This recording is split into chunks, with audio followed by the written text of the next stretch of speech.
Bonsoir à toutes et à tous, bienvenue dans Votre Santé, l'émission de BFM Marseille-Provence consacrée à l'actualité de la santé dans notre département. Aujourd'hui, on va s'intéresser à un masque commercialisé par une entreprise marseillaise qui détruit le Covid et ses variants. On commence avec toi. Laure, justement, tu as un chiffre concernant cette entreprise. Et oui.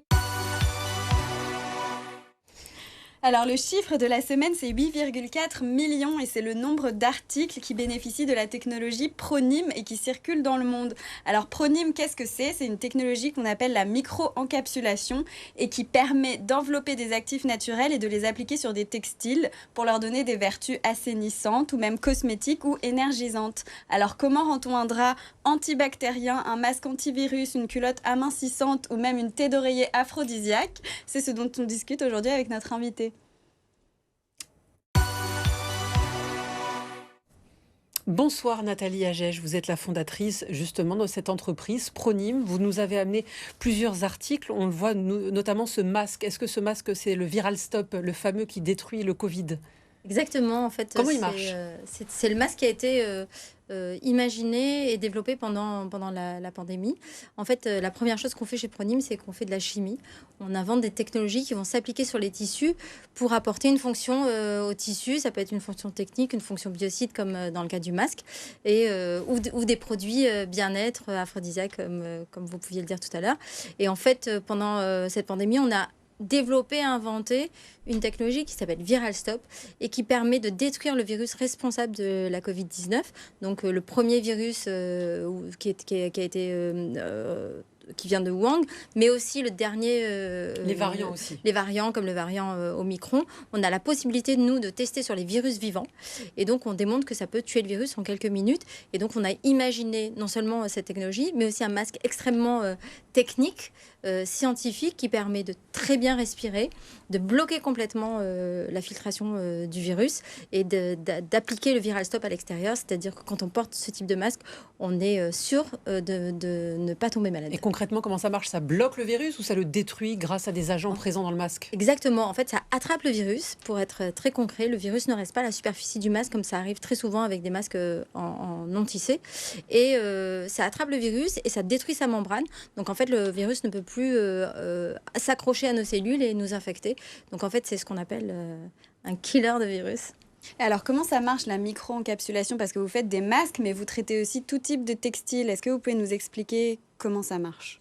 Alors, la micro-encapsulation, c'est une technologie, c'est une toute petite bille, une petite perle qui mesure entre 5 et 10 microns. Alors, il faut savoir qu'un cheveu, ça mesure 60 microns. Donc, c'est une microcapsule, c'est pas quelque chose qu'on voit à l'œil nu, mais qu'on peut très bien voir avec un microscope. Ce qui est fantastique, c'est une technologie qu'on voit. Vraiment, on applique sur des tissus et on la voit. Et en fait, dans cette microcapsule, on va intégrer soit une huile végétale, une huile essentielle, une poudre, en tout cas un actif qu'on va identifier parce qu'elle a une fonction, elle peut détruire un virus par exemple. Et surtout, elle est inoffensive, on va l'identifier comme étant inoffensive pour l'homme et pour l'environnement. Et c'est ça qui est très intéressant dans la réflexion de Pronim. Et en fait, quand cette capsule est fixée sur un tissu, on peut casser la capsule et libérer l'actif à la surface du tissu et apporter une fonction. C'est ce qu'on appelle les tissus techniques, les tissus intelligents. D'accord. Est-ce que vous pouvez nous parler des différentes gammes que vous avez? Parce que j'imagine qu'il n'y a pas que de l'anti-Covid.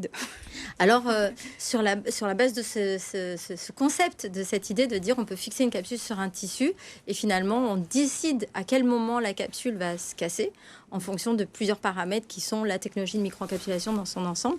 On peut tout imaginer. Donc, comme vous l'avez précisé tout à l'heure, on peut faire ce qu'on appelle des biocides, des anti-moustiques, des anti-punaises de lit, des anti-acariens. Il y a 20% de la population française qui souffre d'allergies liées aux acariens de la poussière. Donc, nous avons ce type de technologie-là. On traite beaucoup de couettes et d'oreillers en France, pratiquement toutes les couettes et les oreillers qui sont anti-allergiques et qui sont commercialisés sur le territoire français sont traités avec une technologie Pronim. Et à côté de ça, on peut faire des produits techniques, donc des produits qui apportent de la chaleur ou de la fraîcheur, et aussi des produits type cosmétique. Donc, on peut apporter de l'hydratation. On peut imaginer une capsule avec de l'huile d'argan ou de l'acide hyaluronique à l'intérieur. Et donc, on va déterminer à quel moment, on peut faire un patch sur la peau, et on va déterminer à quel moment, en fait, l'huile d'argan et l'acide hyaluronique vont venir se frotter à la peau et finalement hydrater notre peau. Juste un mot sur le masque dont on parlait qui détruit le Covid. Est-ce que vous pourriez le montrer, qu'on le voit bien à l'écran? Je crois qu'il est utilisé par une unité des marins-pompiers de Marseille qui sont au plus près du virus, c'est bien cela? Exactement. Alors, ouais.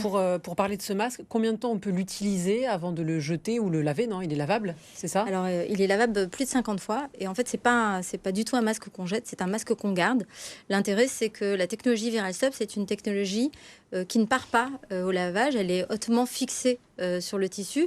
Et donc, comme je le disais tout à l'heure, c'est un masque qui permet de très bien respirer, donc il n'est pas anxiogène, et de filtrer complètement à 100% les virus, donc ils ne peuvent pas pénétrer. Il coûte combien? Alors, il coûte 9,90 €. Et l'idée, c'est que c'est un masque qu'on va garder. Donc, on peut le laver. On ne le lave qu'une seule fois par semaine parce que l'idée de changer son masque tous les jours, c'est de se dire peut-être qu'il y a des virus, peut-être qu'il y a des bactéries ou des champignons sur notre masque. Donc, il faut changer le masque toutes les 4 heures. Je crois que c'est ça. Et avec un masque ViralStop, en fait, on le lave quand il sent mauvais. Forcément, quand on garde un masque à la surface de la bouche, c'est jamais très agréable.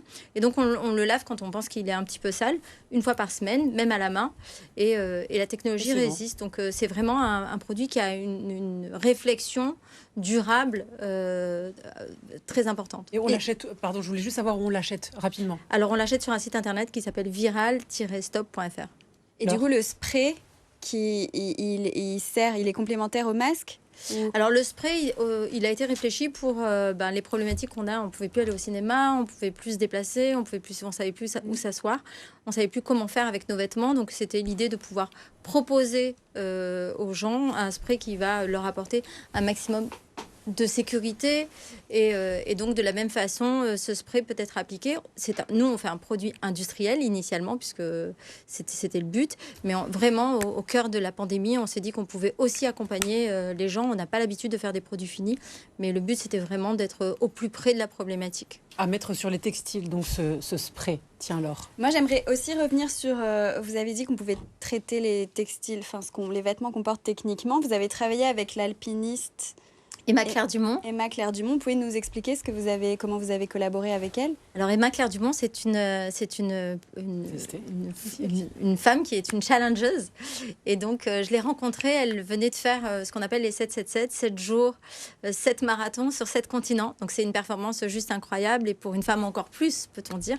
Et donc elle m'a révélé qu'elle avait envie de faire l'Everest. Donc il y a eu la pandémie au milieu et la problématique de ce genre de performance, c'est le froid tout d'abord, le manque d'oxygène certes d'abord et le froid qui peut provoquer des engelures et donc parfois la perte d'un doigt ou d'un orteil et donc je lui ai proposé de l'accompagner pendant tout son entraînement ici à Marseille pour lui fonctionnaliser ses sous-couches, donc ses sous-gants, ses chaussettes, ses sous-pantalons et pour pouvoir lui apporter plus de chaleur, de pouvoir gérer l'hydratation de sa peau pour pas qu'elle ait des problèmes de sécheresse et aussi pour faire une gestion de la transpiration. Quand elle va transpirer, ses sous-couches vont pouvoir diffuser la transpiration et sécher plus rapidement dans les problématiques d'époxy, c'est-à-dire quand on manque d'oxygène, il faut vraiment ne réfléchir qu'à sa performance et donc ne pas avoir froid, c'est extrêmement important. Donc Emma s'est entraînée depuis septembre jusqu'à avril, puisqu'elle est partie le 13 avril. Elle s'est entraînée, on a fait des échanges d'échantillons, elle faisait des tests, elle est partie pendant 1 mois faire des tests en haute montagne avec ses échantillons. On s'est rendu compte que c'était trop performant, qu'on avait une augmentation, qu'elle avait trop chaud entre sa transpiration, et les échantillons, les produits qu'on lui avait fonctionnalisés. Il y avait 6 degrés de différence et que c'était trop important. Donc aujourd'hui, elle a des sous-couches, des sous-gants qui ont une différence de température de 4 degrés, ce qui est énorme. Donc aujourd'hui, elle est en plein milieu de son ascension, puisqu'elle vient d'arriver sur le camp 2. Elle est à 6400 mètres. On pense à elle. Et donc, on est ravis, on l'accompagne, on lui envoie plein de bonnes énergies pour cette ascension. Un mot peut-être sur les draps avant de terminer que oui, vous avez est-ce que vous pouvez nous montrer cette thé d'oreiller? Alors, parce que c'est quand même ça, très en fait, à partir de à partir de la technologie de micro-encapsulation, on peut imaginer qu'on peut tout mettre. Et donc, c'est juste au bon vouloir de l'imagination. Et donc, il y a une substance active qui est très connue aujourd'hui dans le monde entier et qui fait beaucoup parler. C'est le CBD. Donc c'est du chanvre sans produit THC, donc psychotrope. Et donc on prend de l'huile de CBD qu'on micro-encapsule et qu'on place sur le tissu. Et en fait, on est allé jusqu'à faire des tests sur volontaires, donc sur des gens qui ont dormi avec les thés d'oreiller pour leur dire comment vous sentez quand vous dormez avec et comment vous sentez quand vous dormez sans. Et en fait, à 90%, les gens dorment beaucoup mieux.